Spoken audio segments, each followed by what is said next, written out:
The live TV, सच सबसे आगे। नमस्कार, द लाइव टीवी आप देख रहे हैं। आपके साथ मैं हूं आदित्य कुमार। हमने आपको बताया किस तरीके से अमेरिका दोहरी लड़ाई लड़ रहा है, दो तरफ से लड़ाई लड़ रहा है। दरअसल अमेरिका इजराइल को भी हथियार सप्लाई कर रहा है और अमेरिका यूक्रेन को भी हथियार सप्लाई कर रहा है। यूक्रेन रूस से युद्ध लड़ रहा है और इजराइल हमास से लड़ रहा है। ऐसे में हमास के सामने तो इजराइल टिक नहीं पा रहा, लेकिन अब जो दूसरी सबसे बड़ी खबर आ रही है वो ये कि रूस ने यूक्रेन पर हमला कर दिया है, जिसके बाद से अमेरिका हक्का बक्का रह गया है। अमेरिका को समझ में नहीं आ रहा है कितना बड़ा यह अटैक हुआ है, इस अटैक का जवाब कैसे दिया जाएगा, इस अटैक को कैसे लिया जाएगा। यह समस्या अब अमेरिका के सामने खड़ी हो गई है, क्योंकि अब अमेरिका यूक्रेन के साथ खड़ा होता दिखाई देगा तो इधर इजराइल कमजोर पड़ जाएगा। यानी अब आप समझ सकते, दो तरफ से युद्ध को छिड़वाना या दो तोहरी मदद करना अब अमेरिका के लिए कितनी बड़ी परेशानी बनने वाला है। आप देख सकते हैं, यह तस्वीर कुछ हमारे सामने है। यह यूक्रेन की तस्वीर है, यूक्रेन पर जो हमला किया गया उसकी तस्वीर है। रूसी सेना ने विभिन्न यूक्रेनी शहरों में लक्ष्य पर 110 से ज्यादा अधिक पंखों वाली मिसाइलें, क्रूज मिसाइलों से हमले किए हैं। क्रूज मिसाइलें जो है हमला की गई हैं रसिया के द्वारा यूक्रेन पर। 2022 के बाद यूक्रेन पर रूस का सबसे बड़ा हवाई हमला है। ये 100 से ज्यादा मिसाइलें दागी गई हैं। 12 लोगों की मौत अभी तक हुई है।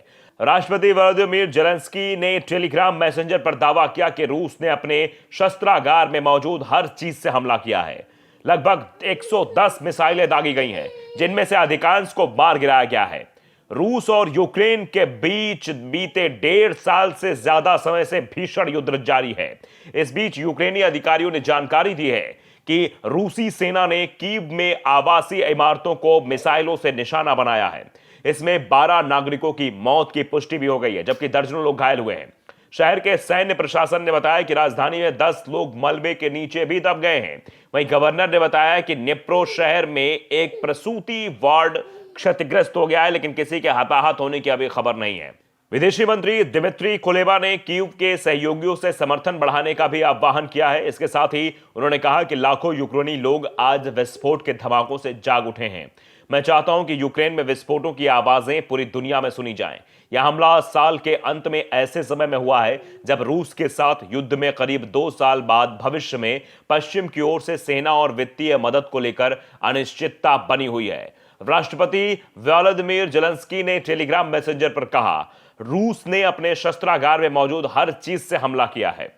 लगभग 110 मिसाइलें दागी गई, जिनमें से अधिकांश को मार गिराया गया है। वायुसेना कमांडर माइकोल ओलेशचुक ने टेलीग्राम मैसेंजर पर इसे 2022 में रूस के आक्रमण के बाद से अब तक का सबसे बड़ा हवाई हमला बताया गया है। वहीं सेना प्रमुख जनरल वैलरी जालुझनी ने कहा कि हमले में महत्वपूर्ण बुनियादी ढांचे, औद्योगिक और सैन्य प्रतिष्ठानों को निशाना बनाया गया है। रूस की ओर से तत्काल अभी कोई टिप्पणी फिलहाल नहीं की गई है।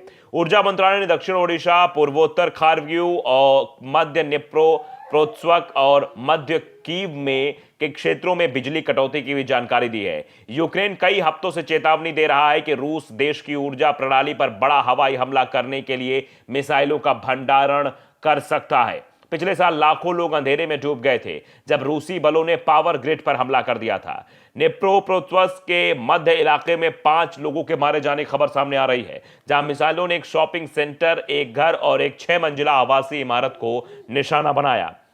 मेयर विताली क्लित्स्को ने बताया कि कीव के एक गोदाम में एक व्यक्ति के मारे जाने की भी पुष्टि हुई है। एक वरिष्ठ सैन्य अधिकारी ने बताया कि आवासीय इमारतें और एक निर्जन, जिस पर कोई इंसान नहीं रहता हो, उस इमारत पर भी हमला किया गया, वो भी चपेट में आ गई है। क्षेत्रीय गवर्नर ने बताया कि काला सागर के बंदरगाह शहर ओडेशा में आवासीय इमारतों पर मिसाइलों के हमले से 3 लोगों की मौत हो गई है और 2 बच्चों सहित कम से कम 15 लोग के घायल होने की बात है। राष्ट्रपति कार्यालय ने कहा कि नाटो सदस्य पोलैंड की सीमा से लगे लविव क्षेत्र में एक अज्ञात महत्वपूर्ण बुनियादी ढांचे पर मिसाइल हमले का प्रभाव देखा गया है। क्षेत्रीय गवर्नर ने बताया कि लविव शहर में क्षतिग्रस्त बहुमंजिला आवासीय इमारत में एक व्यक्ति की मौत हो गई है। मेयर ने बताया कि 3 स्कूल और एक किंडरगार्टन भी क्षतिग्रस्त हुआ है। क्षेत्रीय गवर्नर ने बताया कि पूर्वोत्तर शहर खार्किव में मिसाइल हमले में एक गोदाम, औद्योगिक सुविधा, एक चिकित्सा सुविधा और एक परिवहन डिपो भी क्षतिग्रस्त हुआ है। गृह मंत्री ने बताया कि एक व्यक्ति की मौत हो गई है, 11 अन्य लोग घायल हुए हैं। दक्षिण पूर्वी शहर जपोरिजिया में कई बुनियादी सुविधाओं पर मिसाइलें दागी गई और एक व्यक्ति की मौत भी हुई है। तो अब अमेरिका बहुत हैरान परेशान दिखाई दे रहा है। अब अमेरिका क्या करेगा? जब इजराइल पर अटैक हुआ था तो अमेरिका के विदेश मंत्री ब्लिंकन तुरंत ही इजराइल पहुंच गए थे, वहां पर सुरक्षा का जायजा लिया था और फिर जो बाइडेन भी वहां पहुंच गए थे और सैन्य मदद पहुंचाई जाने लगी थी। अब क्या होगा? अब देखिए ये आर्टिकल देखिए हिंदुस्तान पर, जंग बढ़ाकर छोड़ गए अमेरिका ब्रिटेन, अब रूस के हवाई हमलों से आई यूक्रेन की शामत, नए साल से पहले कहर बरप गया है। पूरी तरीके से मातम का माहौल इस वक्त यूक्रेन में छाया हुआ है। नया साल आने वाला और नए साल के आने से पहले जिस तरीके का अटैक हुआ है वो यूक्रेन को बहुत भारी पड़ रहा है। बीते करीब 2 सालों से चल रहे युद्ध को रूस ने अब और तेज करते हुए यूक्रेन पर ताबड़तोड़ हमले कर दिए हैं। नए साल से पहले शुक्रवार को शुरू किए गए मिसाइलों और ड्रोन हमलों में यूक्रेन के 12 लोगों की मौत हो गई है और दर्जनों लोग गंभीर रूप से जख्मी हुए हैं। रूसी हमले पूरे यूक्रेन में जारी हैं और इनके चलते बचना मुश्किल हो रहा है। यूक्रेन की राजधानी कीव तक ये हमले हो रहे हैं और कई धमाके शहर में गूंज रहे हैं। यही नहीं, यूक्रेनी अथॉरिटीज का कहना है कि धमाका तो निप्रो शहर के एक मैटरनिटी अस्पताल में भी हुआ है। इसके अलावा धारकिव, ओडेशा, लवीव शहरों में भी हमले किए गए हैं। तो लगातार ये हमले किए जा रहे हैं। रूस ने 150 ड्रोन और मिसाइलों का इस्तेमाल करते हुए ये हमले किए हैं। इसके अलावा हाइपरसोनिक किंजाल मिसाइलों का भी यूज किया गया है। वहीं शानेद ड्रोन से भी टारगेट किया गया है। यूक्रेन की वायुसेना ने कहा है कि हमले पूर्व, पश्चिम और दक्षिण क्षेत्र में हुए हैं। यूक्रेन वायुसेना के अधिकारी इनहात ने भी बताया है कि दुश्मन ने बहुत जबरदस्त हमले किए हैं और दुर्भाग्य की बात है कि इसमें लोग भी मारे गए हैं। रूस ने कीव के एक मेट्रो स्टेशन को भी टारगेट कर हमला किया है, जिसमें एक शख्स की मौत भी हुई है। हालत बिल्कुल खराब बताई जा रही है। 81 लोग करीब करीब घायल हुए हैं उस मेट्रो स्टेशन पर। यूक्रेन के पीएम डेनिस सिमाल ने कहा कि खार्किव में कम से कम 20 हमले हुए हैं। इनमें से एक अटैक भी अस्पताल में भी हुआ, जिसमें एक शख्स मारा गया और 11 लोग घायल हुए हैं। यूक्रेन सरकार के अधिकारियों का कहना है कि संकट अब बढ़ रहा है। इसकी वजह यह है कि रूस ने हमले तेज कर दिए हैं, जबकि पश्चिमी देशों से मिल रही मदद अब यूक्रेन तक नहीं आ रही है। दरअसल अमेरिका, ब्रिटेन समेत कई देश अब यूक्रेन की मदद से हाथ खींचते दिखाई दे रहे हैं।